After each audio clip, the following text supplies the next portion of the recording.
Howdy and welcome back to Gun Cart Build Part 2. As you'll remember, we made it this far. Just have everything set together, the bottom in there. And the next thing up is to fine tune the way that sits. I think my grooves aren't quite long enough for that to fit in there right, so I need to fine tune that.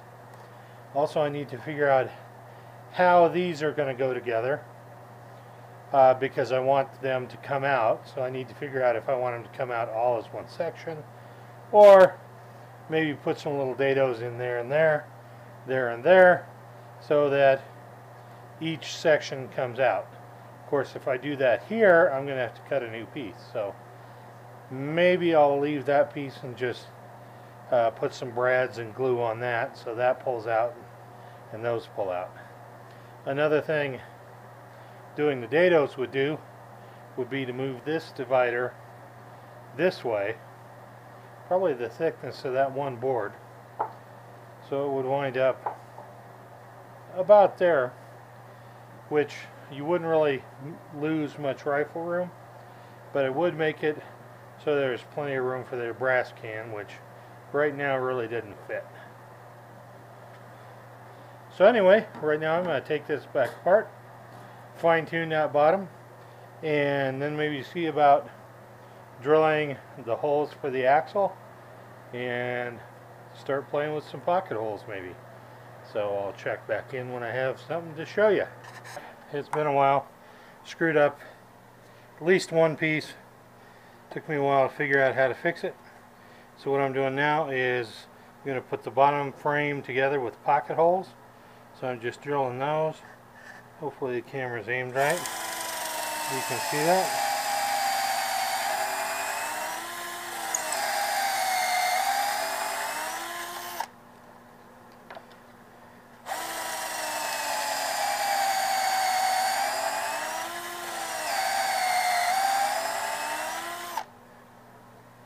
What I'm using to do that is a Kreg jig. If you're not familiar, there's a ton of videos on YouTube about it, and pocket screws. So what that'll do is, this is one of my interior dividers. It'll go up against the two long rails, and I'll just sink a couple of screws in there, a little dab of glue on the end, and away we go. That way we don't have any screws seen from the outside. Okay, I'm going to repeat what I just did a whole bunch more times. I'll be back when I got something to show you.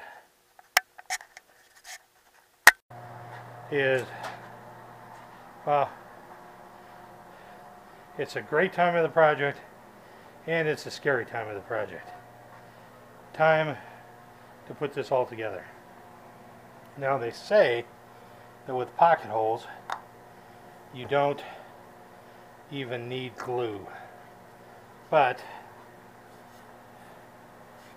I think having a little bit of glue on these joints is probably going to be a good thing. Not a lot. I'm going to squeeze this out.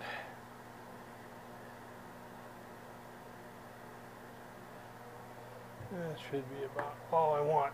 I could spread it out, but it's going to spread out on its own here in a minute. Okay, now this is my back, so I want to put in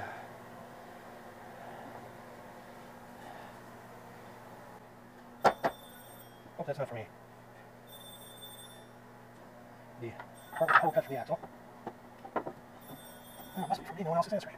So, I'm going to go ahead and move that. Yeah, see, that's why this is not my favorite part.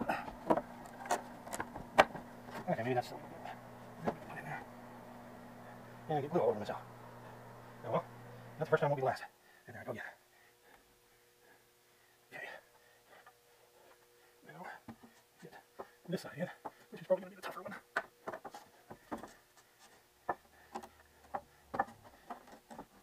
Get it started. Of course, it flexes so it's not going to line up with the groove. And yes, this does fit. I have done a test fit on it all. But doesn't mean is going to be cooperative. Let's just get it off the end piece. See if we can get this lined up. Yeah, in there. Okay. Now, unfortunately, that's going to slide. The glue down when I put it over this, but I will just have to live with that. Okay. Now, we can get everything flush the way we want.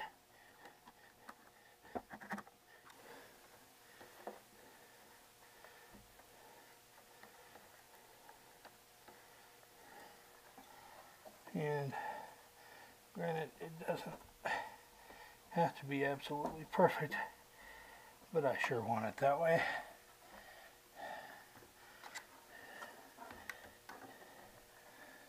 And it's not button out. As long as it's in, that's down.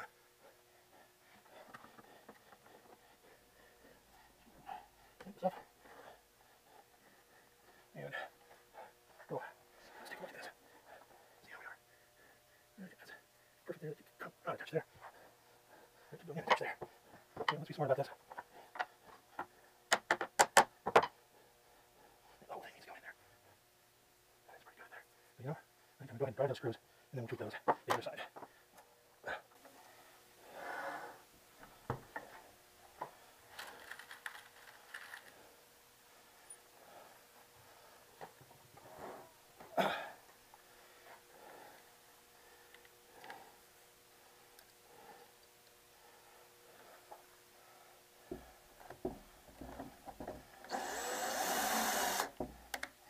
Helps if you have it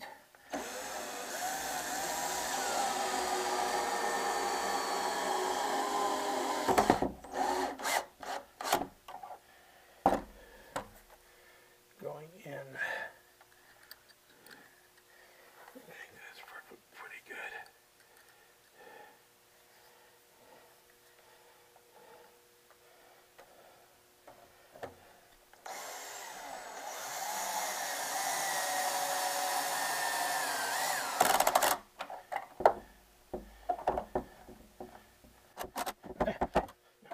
Let's see where the other side is. Is it still? Just how in there still?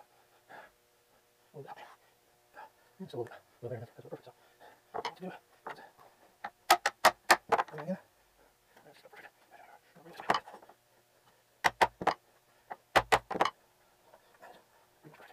Here, high.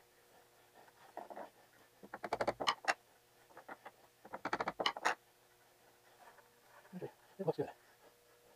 Okay. Let's try this first. This is a little bit nerve-wracking for me because I put a lot of time into these parts. Oh, come on. There we go.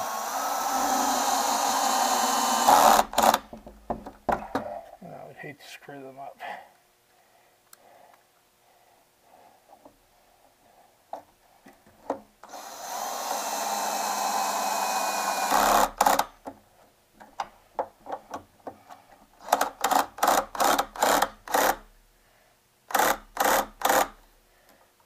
Looks like there's a little gap there, but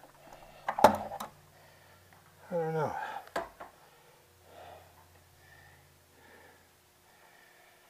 Well, anyway, that's how we do it. We'll repeat it on the other side, and that may involve a little bit more creative persuasion. So I'm going to take the camera off. Head strap's kind of harsh on my vibe, man. I'll be back and show you what it's like when it's done. Okay, this is as far as I got tonight. I got the outside of the base put together. I have not screwed in the inside pieces yet. I think I want to rip just a hair off of them so that they sit flush here, like this is supposed to. And a little bit of sanding and it will. Yeah. And this piece I obviously cut too short. I'm going to have to remake that piece. And as you may remember, all these interior dividers will slide out so you can put some kind of cushion pad under there for things to actually rest on. And then I got the pieces for my uprights roughed out. I love this figure. I really wanted to keep some of that heartwood, but there's some checks in it, and I think I'll just go with the figure because I only need about 4.5 inches. And here's the other side. Again, see some of that beautiful figure there. Hopefully that shows up in the video. But anyway, I think I am going to call it quits for tonight. I was going to put the axle in there and just kind of see how it sat, prop up the front end and go from there, but I forgot that I need to file out those axle holes just a touch, because as it is, it doesn't quite fit. And then also underneath, as you may remember, I'm just going to put some slats across just to add a little bit more support to that plywood panel. Anyway, I think I'll end part 2 here, and then part 3 hopefully we'll see it come together even more. But you can kind of get an idea here of the progress we're making. You can see that lovely tiger maple there, hopefully. I got all those sanded down. Have to touch them up, of course. And this was the last side to go on. It's not quite as flush as I would like, but some sanding evens out all sorts of mistakes. And if you're going to ask, is it square? Don't ask. It's within between a 32nd and a 16th. And that's good enough for what this is. And you're going to ask, is it flat? Well, flat enough. Okay, I'll go ahead and sign off for now. Hope to see you down the trail. Hope you join me for part 3. This is Thursday. It'll probably be Saturday by the time I get part 3 out, maybe even later, but we'll see. I'm thinking this is looking like maybe a 4-parter, so it doesn't get too long. Hope to see you down the trail. Until then, watch your top knot.